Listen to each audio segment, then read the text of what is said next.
Good evening. I'd like to call the meeting to order for the Norfolk Select Board to order. Please be advised the meeting is being audio and video recorded by NCTV for future rebroadcast.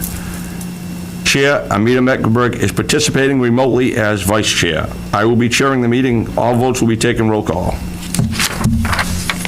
Let's see. First order of business is public comment. Pledge allegiance.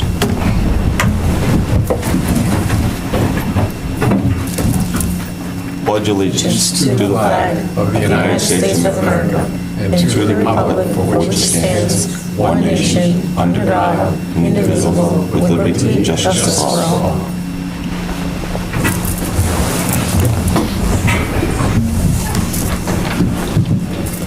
First order of business, is there anybody here would like to make a public comment? Okay. I believe. Can we speak on Zoom? Yes. Yes. Hi, my name is Karen Riley. I live at 7 Crestbrook Road, Norfolk, Mass. And I am here tonight on behalf of the neighbors of Southwood. I would like to read into record email that the neighbors of Southwood sent to the town on Wednesday, September 3rd. Madam Chairperson, as you may already know, the Neighbors of Southwood Public Involvement Plan Petitioners Group was formed on March 23rd, 2021. In the video that we attached in our email to you, you made a statement regarding the Southwood property. Cleanup is beginning. This is incorrect because the Massachusetts Contingency Plan, which governs this process, is ongoing and the site has not yet reached the cleanup phase. The owners, 111 Denham Street, requested several delays in the comprehensive site assessment. Could you please let us know the source of your statement, cleanup is beginning? Based on filings with Mass DEP, the owner is still assessing the contamination. The required remediation plan under the Mass Contingency Plan have not yet been prepared. These plans are subject to review by the PIP. The DEP completes the first review of the documents for administrative and technical content. Select board members, other town board members, the taxpayers of Norfolk, and the public should be made aware of the fact that the cleanup remediation phase has not begun at 111 Dedham Street. It would be helpful if the video could be corrected. The contamination at Southwood is currently still under investigation. There are basically 9 areas of concerns documented with Mass DEP, which include a dump site, petroleum, fuel oil, incinerator ash, and other contaminants. In addition, the last couple of years, new findings include radium-226 and PFAS. The documentations of these investigations are part of the Phase 2 comprehensive site assessment. The release of these findings have been delayed by the owner from March 2024 to March 2025 and delayed again until December 30th, 2025. If submitted by the new December 2025 deadline, the document would only define the nature and extent of contamination. In other words, what contaminants exist and where, not how to clean them up. It will take another year to prepare a remedial action plan, which will be Phase 3, if the owners decide to move forward with their original time intervals. After that, Phase 4 remedy implementation plan can be initiated. The actual cleanup can then hopefully begin after these phases have been completed. We did provide in our email a summary of each of the 9 areas of concerns, which I will not read here based on time constraints. We also provided some important links for the select board members, which they may find helpful. The notice of delay from Southwood, all Mass DEP documents with a link to the main site that covers Southwood, and a Massachusetts Contingency Plan fact sheet. The PIP would be absolutely happy to answer any questions you may have about our role in this process. Thank you. Thank you. Anita, do you have something you would like to say? Kevin, I had planned on addressing it during the select board updates. Okay. Okay, no other public comments? Nope. Okay. I have to read the next one? Next item is the, Okay, thank you everyone for being here. We would like to present an award of recognition to Robert Roofing and Gutters. So I'm going to read the recognition and then ask the company to come up and receive the award. So this is from the Town of Norfolk Select Board and Historical Commission. Whereas Robert Roofing and Gutters is a business located in Norfolk, and whereas Robert Roofing and Gutters wanted to do something to give back to their community, and whereas Robert Roofing and Gutters wanted to honor the late Thelma Ravinsky, who was responsible for saving the Tramp House from demolition, and whereas Robert Roofing and Gutters volunteered to replace the Tramp House roof, and whereas Robert Roofing and Gutters generously donated materials and labor to replace the Tramp House roof in July 2025, and now therefore we, the Select Board and the Historical Commission, issue this recognition to Robert Roofing and Gutters for their generous donation and effort to preserve a historic landmark, and we wish their business continued success. Thank you so much. So if the Historical Commission would like to come up and say a few words, and Robert Roofing and Gutters, if you're here with us, if you could come up and receive your award. Do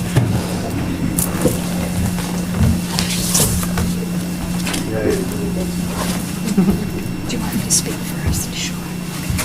Right here. Thank you so much. Oh, you're welcome. You're welcome. Thank you. Sure. I'm Jerry Tasker, and I represent the Norfolk Historical Commission.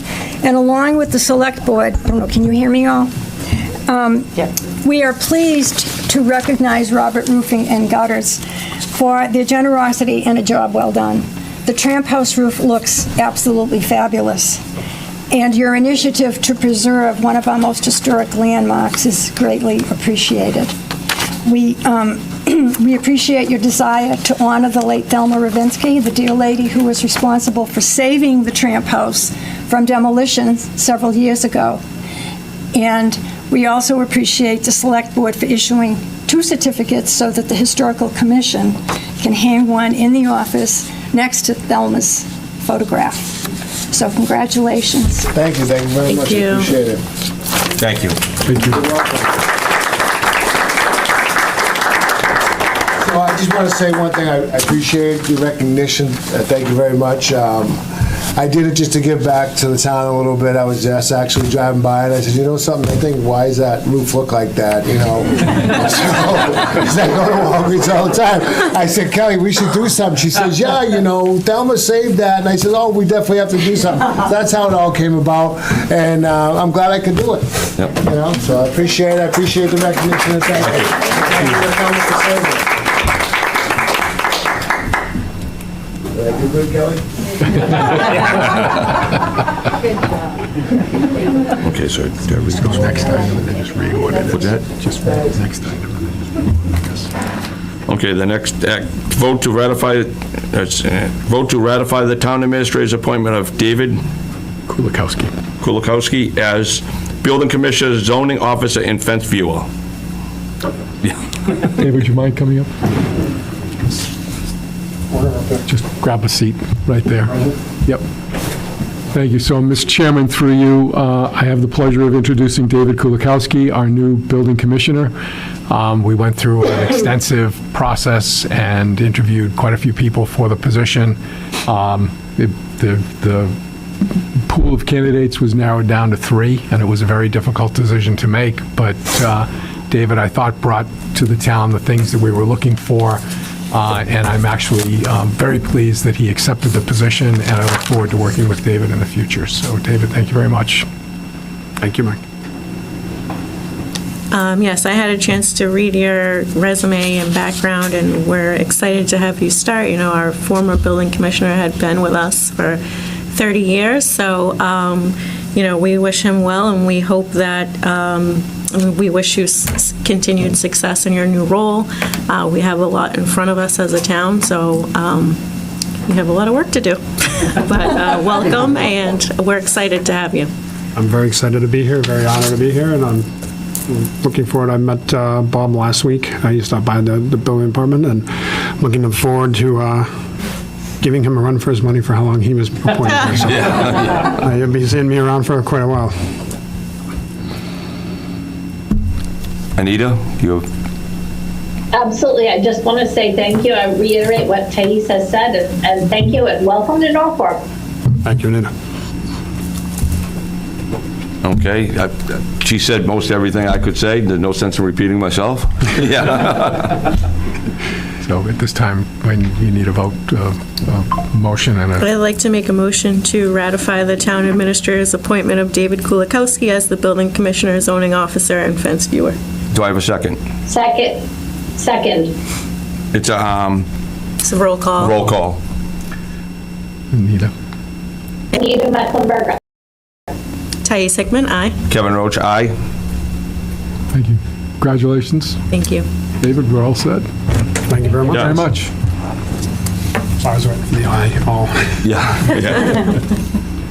The next, vote to appoint Chris Shea as associate member of the planning board with a term ending June 30th, 2026.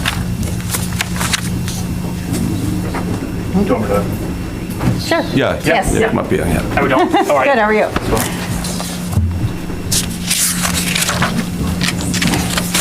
How you guys doing? Good, how are you? Good. Thank you. So Chris, you want to tell us a little bit about yourself? And why you're- So pretty much I've been born and raised in Norfolk. I've lived here practically my whole 33 years of life. So yeah, I pretty much just kind of wanted to, get involved a little bit with the town that helped raise me. And I'm a builder in town, so I figured the knowledge kind of lines up a little bit to, help out as much as I can, so. Wonderful. Yeah. Thais, you have any questions? No, thank you for volunteering your time. Of course, thank you. Anita, do you have any questions for Chris? I don't have any questions, but I just want to reiterate, thank you. It's an important committee to our community, so thank you for volunteering your time and passion. Awesome. I'd like to thank you as well. Just do a roll call vote. We need a motion. Okay. I would like to make a motion to appoint Christopher Shea as an associate member of the planning board with a term ending June 30th, 2026. Second, Anita? Roll call. Anita Mecklenburg, aye. Thais Hickman, aye. Kevin Roach, aye. Okay. Awesome. Thank you. Thank you, Chris. Congratulations. Thanks. Okay, the next thing, a vote to nominate Kelly Ward as additional animal inspector of animals with a term expire April 3rd, 2026.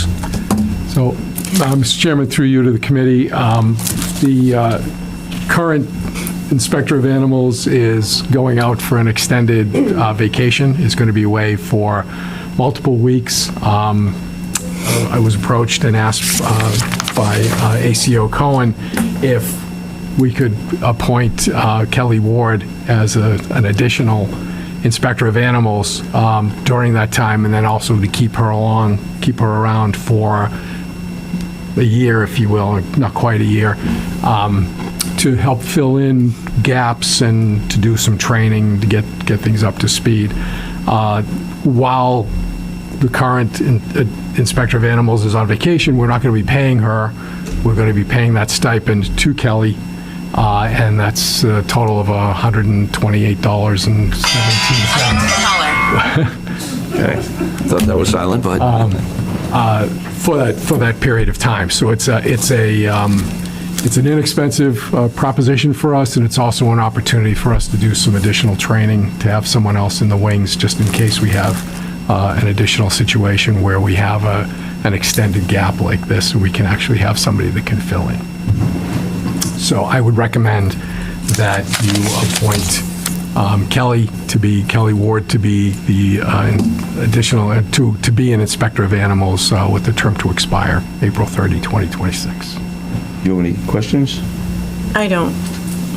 I'm here to answer if you need any. You're right. Oh, I had some questions about the cost, but Mike has answered those questions. It seems like a good arrangement, and it grows our capacity, so I don't have any further questions. Okay, thank you. I didn't realize Kelly was here, so I don't know if you want to come up and just say a few Why, words. where's Kelly? Kelly's not here. Oh, Kelly's not here. No. Okay. It sounded like someone had some That's, information. Yeah, it's our ACO. Okay, do you want to come up and just say a few words about why you think Kelly might be a good fit and what the need is in town to have an interim? My name is Hillary Cohen. I'm the animal control officer for Norfolk. Nice to meet you. Nice to meet you as well. Kelly Ward is currently our assistant animal control officer, so she is currently employed by the town of Norfolk.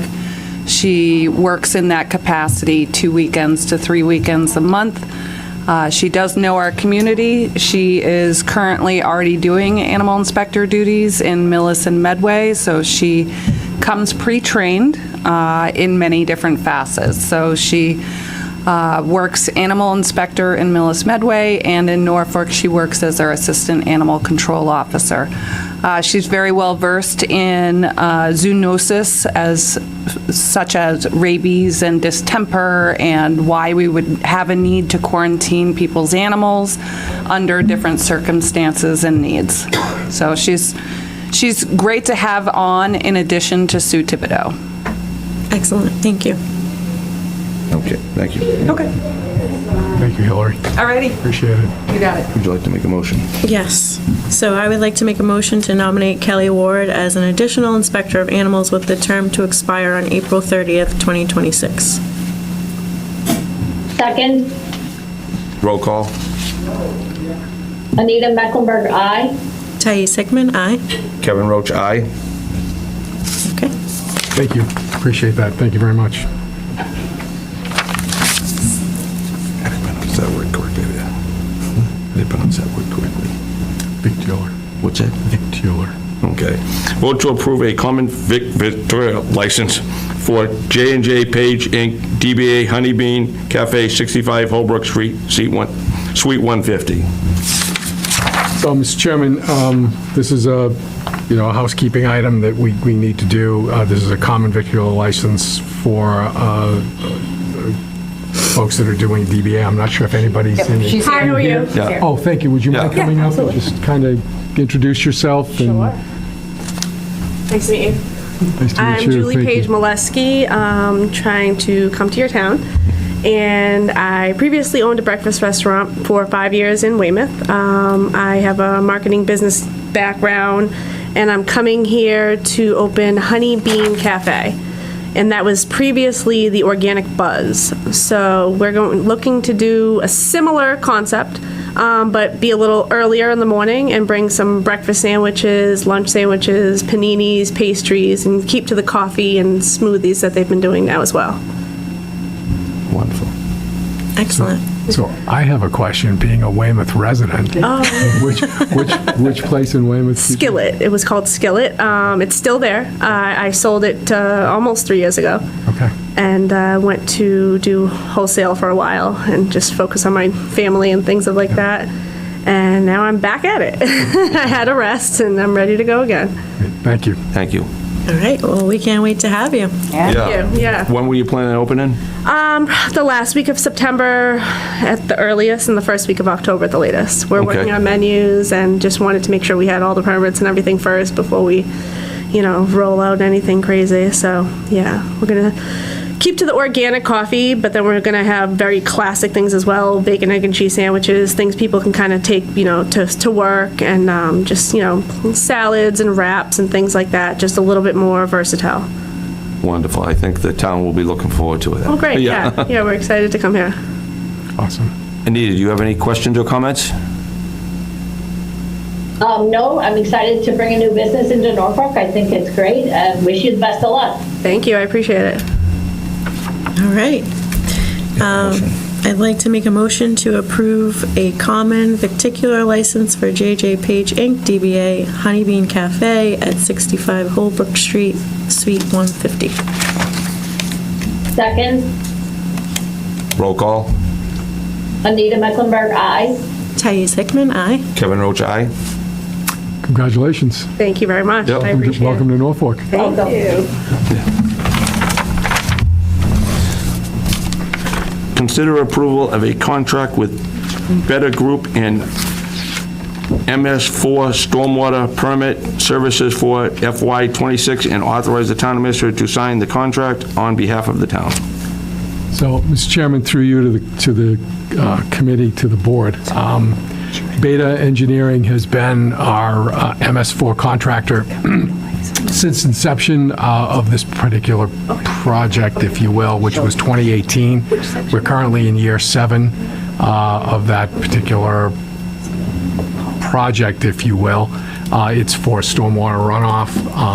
Beta has helped us through the process of making sure that the town is doing the right things and is in compliance with the requirements for stormwater runoff. And I would recommend this contract to the board. I've actually spoken with the DPW director, and he feels that we need to continue moving forward with Beta as our vendor. Has the contract gone up significantly from this?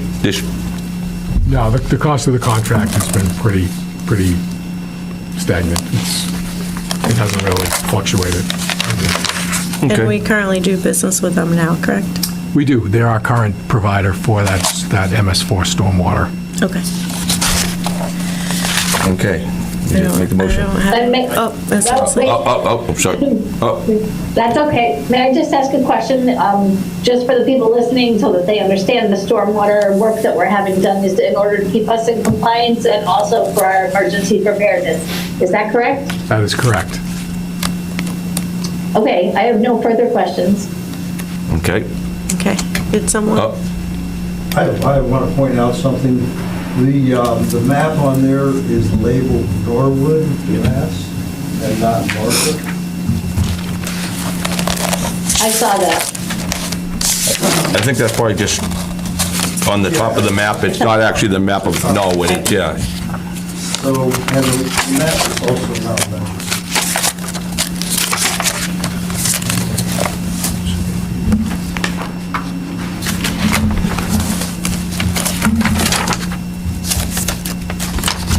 If I remember correctly, the map was just mislabeled. It looked like a Norfolk map, or maybe I'm misremembering.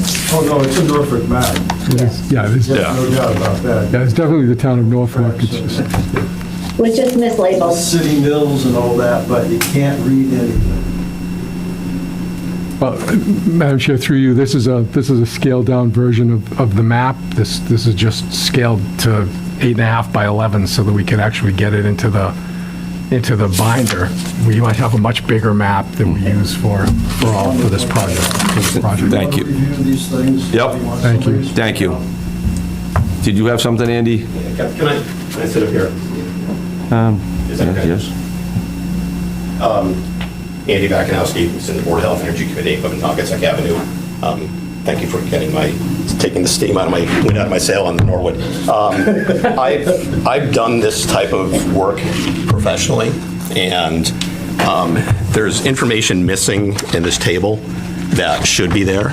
So, but from the perspective simply of the contract aspect of it, task 4, the phosphorus control updates, the language is so open-ended here where it says additional records provided by the client to incorporate into phosphorus control updates. That's so wide open. I mean, there should be specific dates. There should be the number of samples that are collected. There should be the frequency of the testing. That should actually be referenced, whether it doesn't have to be the actual data, but that should be included in there. So that's a contract issue. There's a mathematical issue. Page B-1, again, phosphorus control updates. They have $9,500 on here. On the next page after that, which is a very creative table, has a $9,400. Same task, different price. Near and dear to my heart, and also probably for Kevin too, is it identifies 2 Clark Street as having a leaching pit. That's the prison. I spent 22 years crawling around that place. There is no leaching pit, so that's an issue. Mike, I can tell you the story 3 years ago when Beta was in the front of my house, and they're explaining to me what they're doing. Let's just say it was very disturbing to hear some of the things they were saying. So, if you want to sign it, that's fine, but realize that there's issues with this. And like I said, I've done this before. This program actually has been going on since 2013. We're in what they call the second phase, the first original notice of intent, and then the second one, which is in 2017.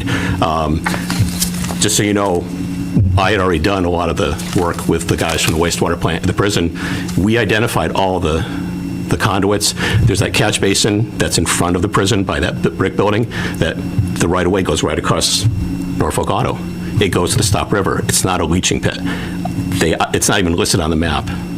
And by my house, there's a swale that's been built by the town when they paved the road. It's not on the map. So that's a very small part of the tip of the iceberg. But there's a lot of errors in here too. Okay. Okay. Mr. Chairman, I would ask that we table this matter until I can investigate this further. And I would also recommend, if we can, because this proposal is from May, which, we're now in September, if we can ask the company to update the proposal and to address those concerns that Andy just raised, and if they can send us an updated proposal while you investigate. I will do that. Okay. Going to make a motion to table it, or? No? Okay. Moving on to the next agenda item. Let's see here. Anita, did you have any comments before we move on? No, everything was covered that I was thinking, so thank you. Yep. Consider approval of long-form license with the Department of Developmental Services, Rentham Developmental Service Center to access to Lynn Conservation Land for the period of November 1st, 2025 to October 31st, 2026. So, Mr. Chairman, through you to the board, this is a continuation of something that we do every year, apparently, to get access. This actually allows us access so that we can go on site at this particular facility, the Lynn Farm Conservation Land, and we need that license in place with the Commonwealth in order to be able to do the things that we need to do there. I don't have any questions. Anita, did you have any questions? No questions. Okay. Would you like to make a motion? Yes. So I'd like to make a motion to consider approval of the long-form license with the Department of Developmental Service Rentham Developmental Center for access to the Lynn Conservation Land for the period of November 1st, 2025 through October 31st, 2026. Second, Roll call. Anita Mecklenburg, aye. Thais Hickman, aye. Kevin Roach, aye. Thank you, Mr. Chairman. Through you to the board, I'll be executing this contract on behalf of the town. Okay, thank you. Next item, to discuss and consider zoning articles for the fall town meeting and refer back to the planning board for a public hearing. So, Mr. Chairman, at this point, I'd like to recognize our town planner and ask Rick to come up here and have a conversation with you about the items that are here. Good evening. Good evening. There's two zoning articles that are being requested to be referred back to the planning board for their scheduling a public hearing on October 14th. One is section 6.5D, which is enable trailer homes, including mobile homes. The change for this provision is come about from the way the bylaw is originally, it's the way it's written right now. You're unable to put a mobile home if you need to do significant repairs to your home. Right now, it's only allows for when it's a natural disaster situation.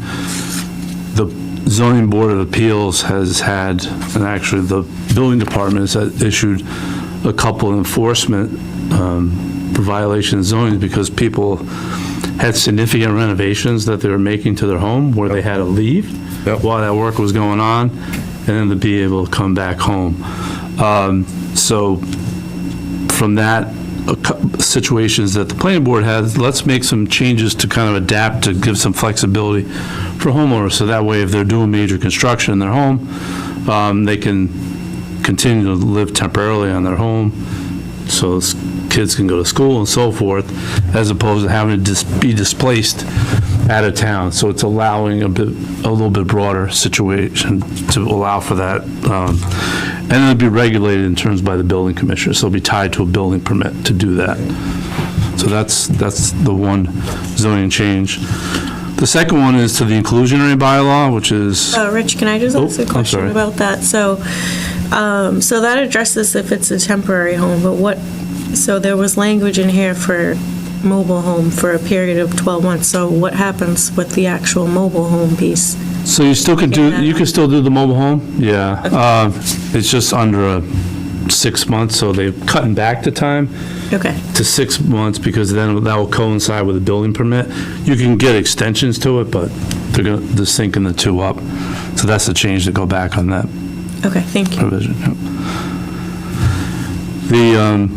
The second item is Article 8.3, which is the inclusionary bylaw.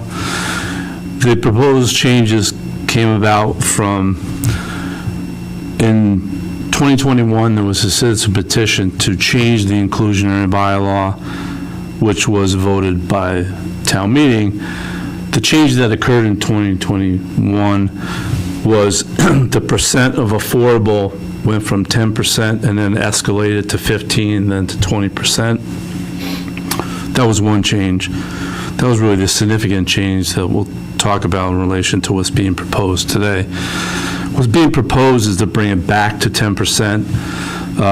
When we did the housing production plan back in 2022, one of the comments that were raised was to take a look at that bylaw, because the outcome of that change has created developments that would normally be under the zoning bylaw to go the route of 40B.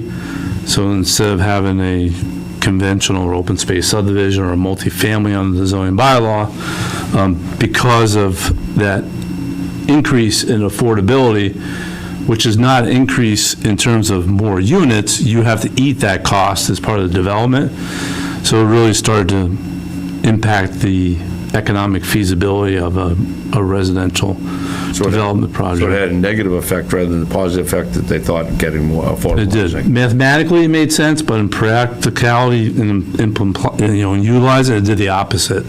It put us in the situation where we have 3 40Bs that got project eligibility letters that otherwise might not come in that way with if the bylaw was where it remained. Another change is to put an anti-segmentation provision in the bylaw. So if you have a piece of property, you can't break it by either a format, I'll call a street lot, or divide it so that you can circumvent the bylaw.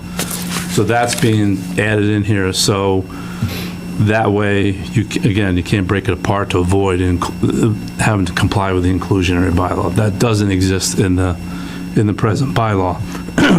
A third option, which is new, is to allow for a payment in lieu for rental that doesn't exist today in the present bylaw. That provision is being added. Another, again, something that was brought up through when we did the housing production plan. In addition to that, the payment in lieu is being adjusted to a fixed amount of money. Presently, it's a rolling calculation right now. You take the median single-family home price in town over the past 12 months, and then subtract it from the affordable unit price, and that delta becomes the payment in lieu. Right now, the payment in lieu would be over $500,000 because of in 2024, the single-family home median price is $811,000. So what's being proposed is to bring it to $350,000. A few years ago, we did do a payment in lieu, and that was $300,000. So we made a price adjustment to $350,000. We will have to monitor it. We might have to, more likely than not, come back and revisit it.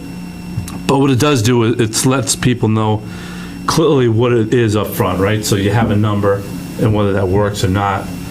And in some instances, we want to encourage people to do a payment in lieu, because depending on the size of a development, it's more advantageous for an affordable home owner, or mostly an owner, to be able to not be within a subdivision. For instance, the idea of affordable housing projects, you make, from the exterior, you make them so they blend in. You can't distinguish them from other homes. When you have a traditional subdivision plan that we see, and you see the size of the homes we have today, it's a lot harder to kind of mask the affordable unit. So in some instances, we want to encourage that. And that's another reason why we're having a price that maybe somebody would take advantage of it. And last, So can I ask a question Sure. about that, though? Because the language says shall be a minimum of 350,000, so does that mean? yeah, there's a provision, so when you have a unit, there's a rounding up provision in the way the bylaw is. So if it's, let's say, it's 10.2, that 2/10 could be additional payment, so you could prorate that. I just mean if a developer wanted to go above, since They it certainly says- can. Okay, But because if we had a bonus provision where you could increase the density to it, I think that might be more likely, but the economics are showing that we're straining it as it is, so to be able to create more above is pretty hard. okay. And that's why, but they certainly could if they wanted to. And then the last what I was saying is that it's a fixed number, and that I think should help going forward. And the reason why we have a fixed number at that number is that there are communities across the state where developers are actually challenged these bylaws on their face, that they're a regulatory taking, because subdivision control law didn't contemplate the inclusion of affordable housing. And some towns have been challenged and lost. It hasn't made it through the appellate level yet, but to try to be more modest about it, we're trying to maybe stem off potential future litigation down the road. That's why we've taken a more moderate dollar amount. Is there any other? Any questions, Anita? No, I do not have any questions. Thank you. No, I just do need to vote then. Yeah, so, Mr. Chairman, at this point, what we need to do is vote to refer these articles back to the planning board so that they can hold their public hearing. Okay, so I'd like to make a motion to refer the zoning articles just presented back to the planning board for a public hearing. Second, Roll call. Anita Mecklenburg, aye. Thais Hickman, aye. Kevin Roach, aye. Thank you very much. Thank you. Thanks, Rich. Thank you, Rich. Thank you.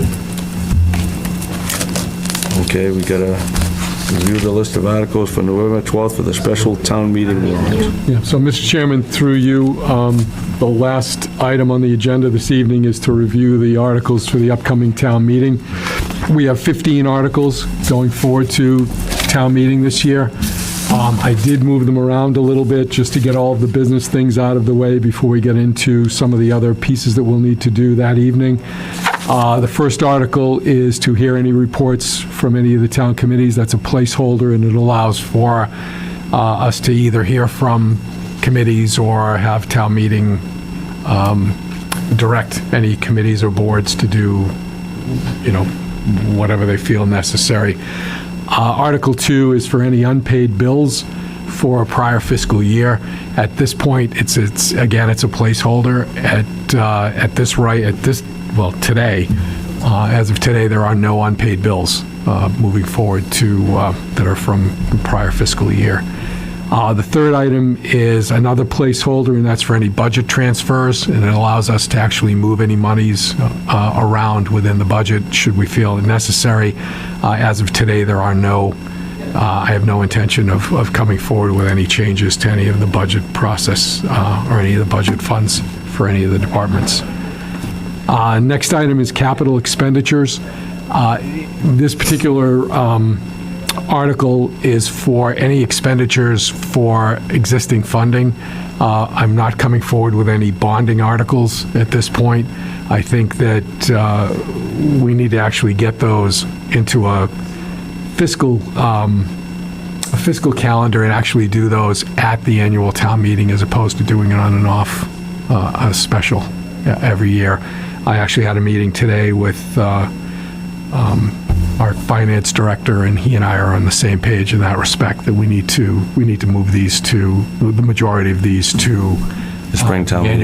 annual town meeting. We'll have a much better idea then of what the fiscal situation is of the town. There are going to be a couple of capital expenditures that we're going to need to do. One of them in particular is a fairly large concern for me, and that is to replace the radio equipment for the police department. The equipment that's there has gone out of service because the vendor no longer supports that particular version. So it's something that we need to take a look at. We've had a couple of instances where the radio system has failed and put our officers in jeopardy, and that's a major public safety issue. So I'll definitely be coming forward with that. The other item that we'll be coming forward with is to replenish. We took about $450,000 or so out of the stabilization account to pay for the payment for Tri-County. We're going to recommend that we put that back into the stabilization account to keep that around 5% within that stabilization account. So those two are definites that will be in that capital expenditure article, but beyond that, I'm not sure where we're going to go. We reviewed some of the items that have been submitted by the departments today. If you take out the addition to the Freeman Kennedy School, they're looking for about $10 million worth of spending for the town at this point. And I think that we need to regroup and have a conversation with all of the department heads to see what's really necessary versus, things that we could have maybe postponed a little bit. So that's where we're at with Article 4. Article 5, the town clerk has requested changes to the fee schedule for a number of the items that are paid for at the town clerk's office. I was working with Carol Green today, the town clerk, and we actually have finalized that article. So we're moving forward with that. Article 6 is NCTV funding, and this is a placeholder. One of the things that I've discovered is that the payments from Comcast and Verizon have been going directly to NCTV, which is in violation of FCC rules and regs. So we need to actually get that fixed. I've been working with the folks from NCTV. They've been fantastic. I did a contract with them because the way this should be working is the Department of Revenue has ruled that any revenues from cable providers, i.e. in our case Comcast and Verizon, are part of the general fund and actually come into the town's coffers as part of the general fund. That money is then put into a separate account, which was voted on at the annual town meeting. What we didn't vote on the annual town meeting is the budget for NCTV, which is part of that whole process that then allows us to give them the funds once we have a contract in place with NCTV to transfer those funds for their operational expenses and for capital. So I'm working with NCTV to try to finalize all of that, get a budget from them, so that'll be one of the items that we talk about at the special town meeting in November. Article 7 is a CPC article, and that's for $79,500. There are two projects involved in that, and they are for ADA compliance at the Pond Street Recreational Complex, as well as pickleball courts, and those would come from the community preservation funds that are currently in unassigned reserves for CPC. CPC has voted that, and they'll be bringing that forward. Article 8 is again CPC funds, also from unassigned, that is being requested. It's $44,750 that would be used for ADA access to the Freeman Kennedy Fields. Article 9 is the last CPC article, and that's for $54,000, and that's to rebuild the railroad track baseball field at Freeman Kennedy, and to also do some ADA work there as well. Article 10 is for from the Historical Commission. Article 10 is to request a demolition delay, and change the law, or the bylaw in the town from 6 months to 12 months. So the delay for demolition for historical edifices in the town would be 12 months as opposed to the current 6. Article 11 is a road acceptance, and we would be taking by eminent domain a section of MacArthur Ave that would allow us to create a turnaround at the end of, I forget the name of the road that's out there. Hunter Ave. Yes. It would allow us to actually put a T at the end of Hunter Ave so that we can clear snow a little easier, and also have a turnaround at the end of Hunter so that if somebody gets down there, they can actually turn around and get out. We're working with the owner of the property, and they're in agreement to this, where it's not an adversarial process at all. It's been a very congenial process, and Rich has been working with them diligently. Article 12 is to establish, the planning board wants to establish a revolving fund for open space maintenance. This would be funded by fees associated with various projects around the town, and then those funds would be used to maintain open spaces in various areas across the town, and that's a planning board article. Article 13 you heard about earlier tonight from Rich. That's the zoning change for the enclosures. Article 14 is the affordable housing development, the inclusionary bylaw. They want to roll the inclusionary bylaw back to 10%. And then the last article is a citizens petition article that we received with a number of signatures, and that is a request to town meeting to change the Board of Selectmen from 3 members to 5 members. If town meeting so votes, that would then require an act of the legislature, because you don't have a charter as a community. So anything the town meeting approves would then go to the legislature for their approval. So those are the 15 articles that we'll be discussing at the special town meeting. Thank you. Thank you. Anita, any questions? No, not at this time. Okay, thank you. All set? All set? Okay, general updates. Mr. Chairman, through you, my time has been focused on a number of different things. Right now, I'm primarily focused on getting the warrant together for the annual town meeting. I actually spent a good deal of the day today going through all of that, among the other things that crop up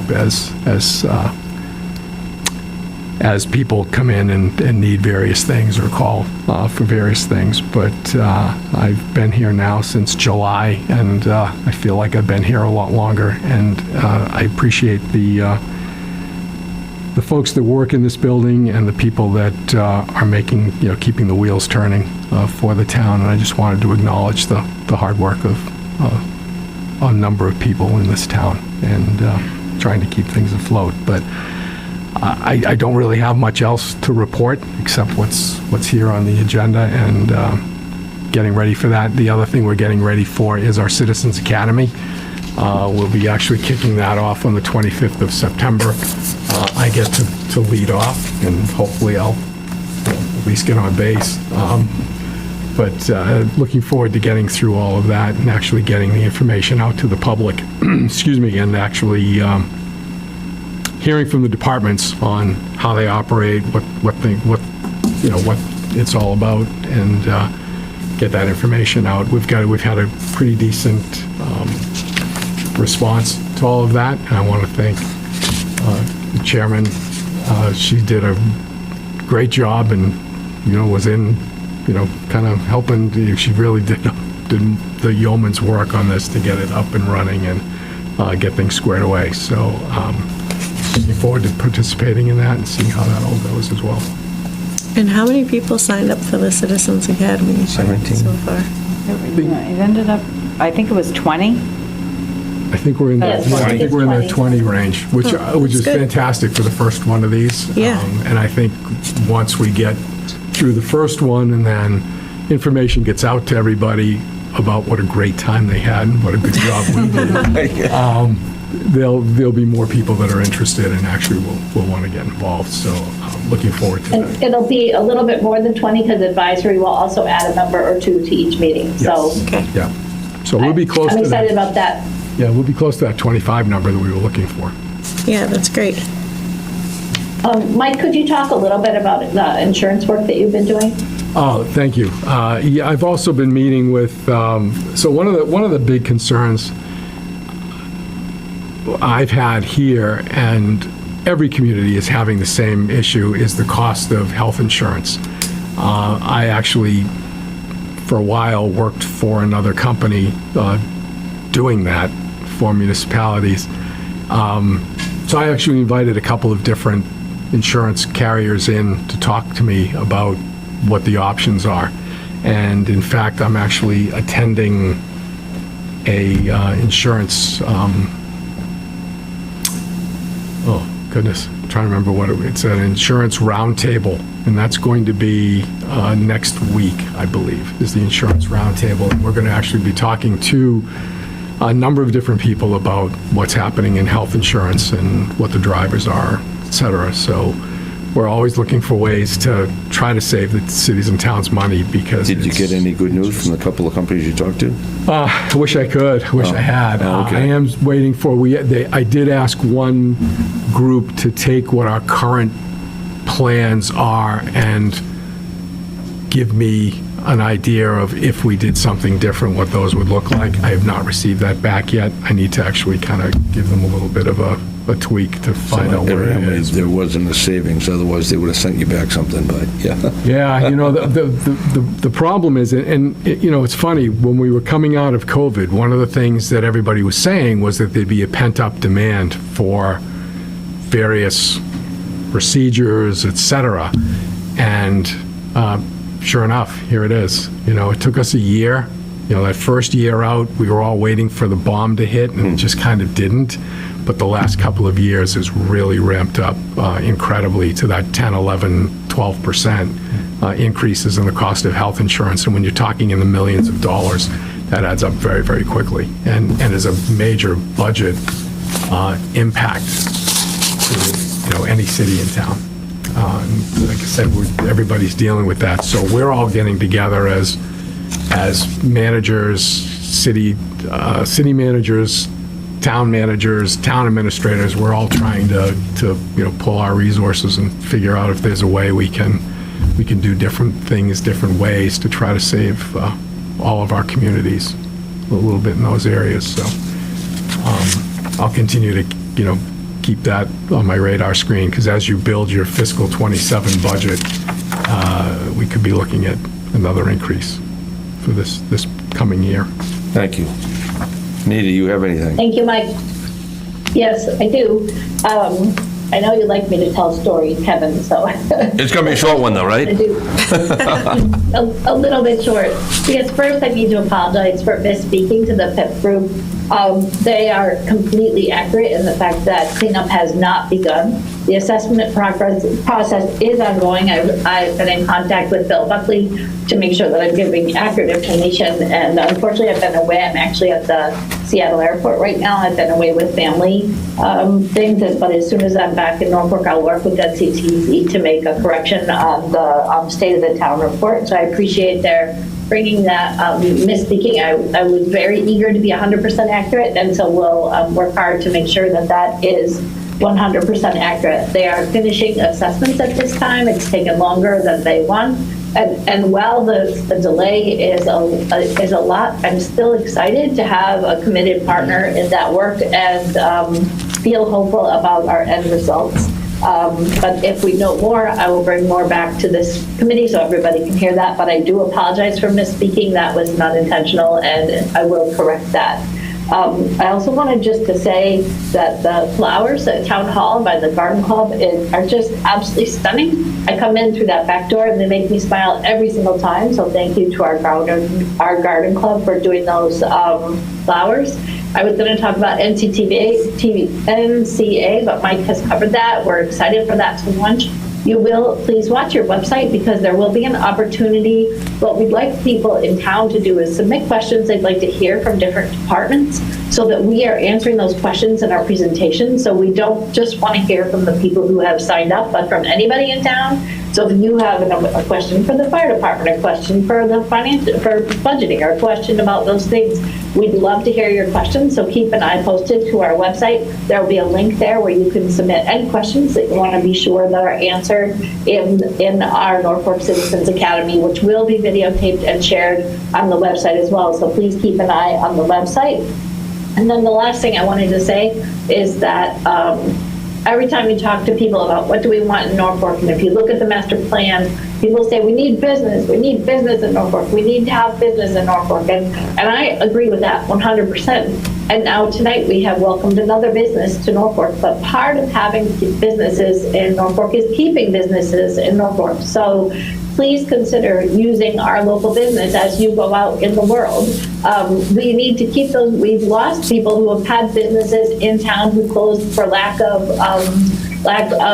sufficient activity to stay in the black. So please consider, if you want street tacos, go to Novato's. I mean, if you go to Nick's right in town, the Nick's Supreme Pizza is amazing. Or I love their Greek salad with marinated chicken, so good. Let's support our local businesses, Sunshine. Let's support these places, and so that they can stay in business in our town, because it just isn't enough to get the businesses. We have to keep them open, and part of that is through our patronage. And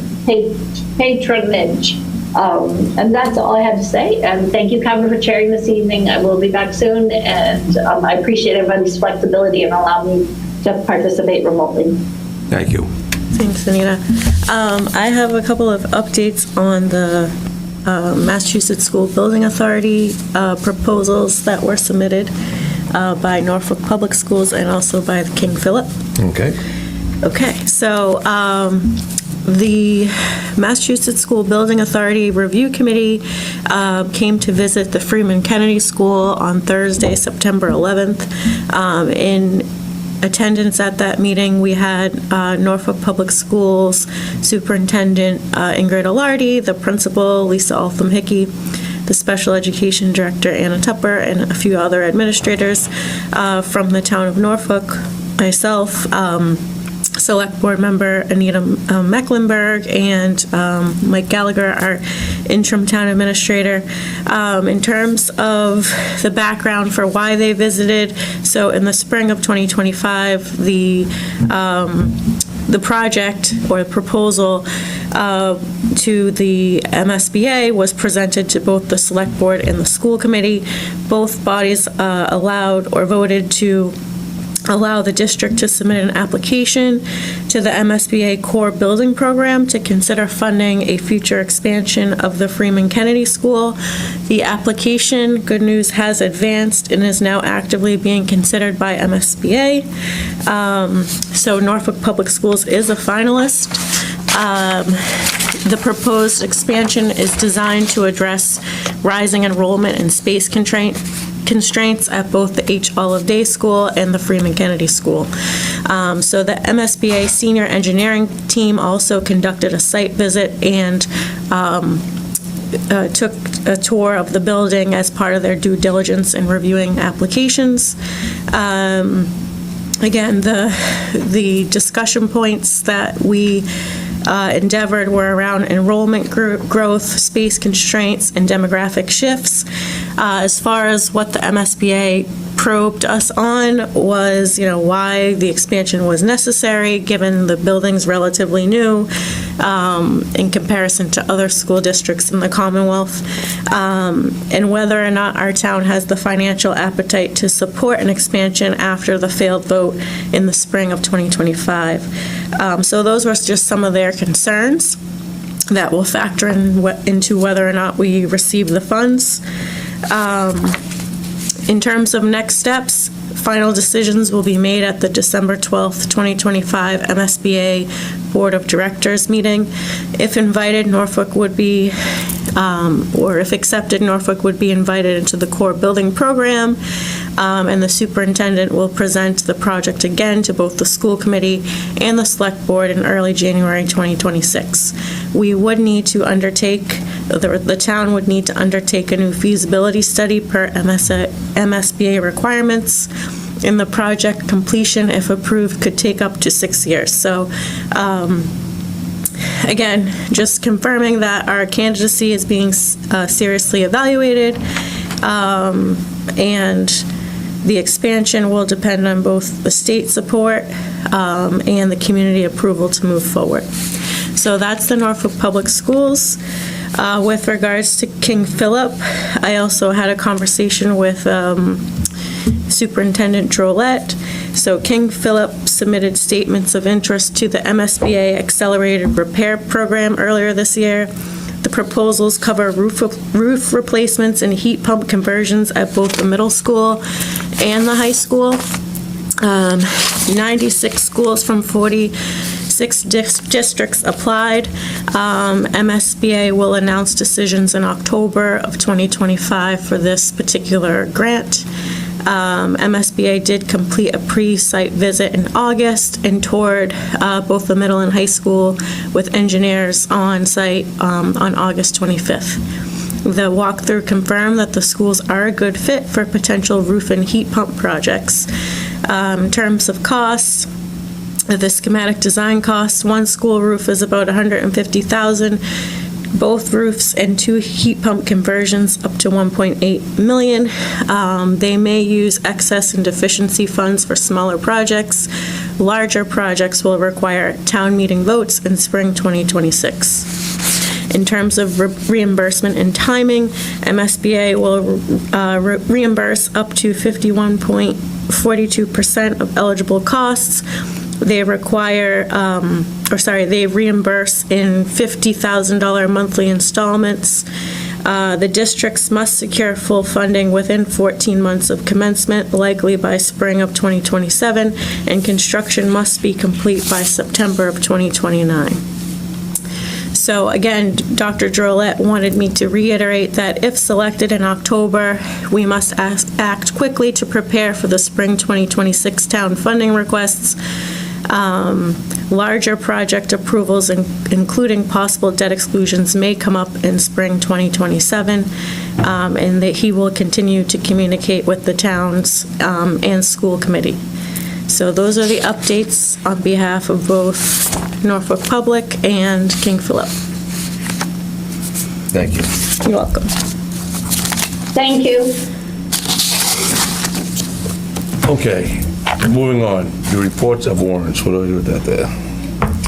So, Mr. Chairman, these are the warrants that were signed by the board over the last, I don't know, couple of months. Okay. August and September. You just need to acknowledge that those were signed. Do we need to read those into the record? Do we usually read them into the record? No. We usually say as printed in the agenda. Okay, all right. So I'd like to make a motion to approve the warrants as printed in the agenda. Anita? Second, Roll call. Anita Mecklenburg, aye.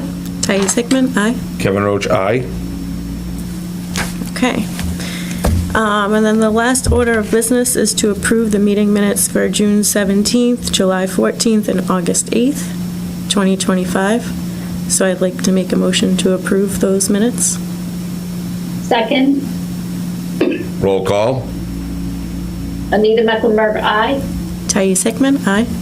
Kevin Roach, aye. Okay.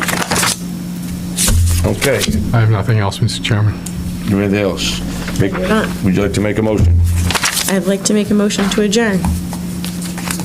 Second, Roll call. Anita Mecklenburg, aye. Thais Hickman, aye. Kevin Roach, aye. Meeting is adjourned. Thank you. Thank you. Thank-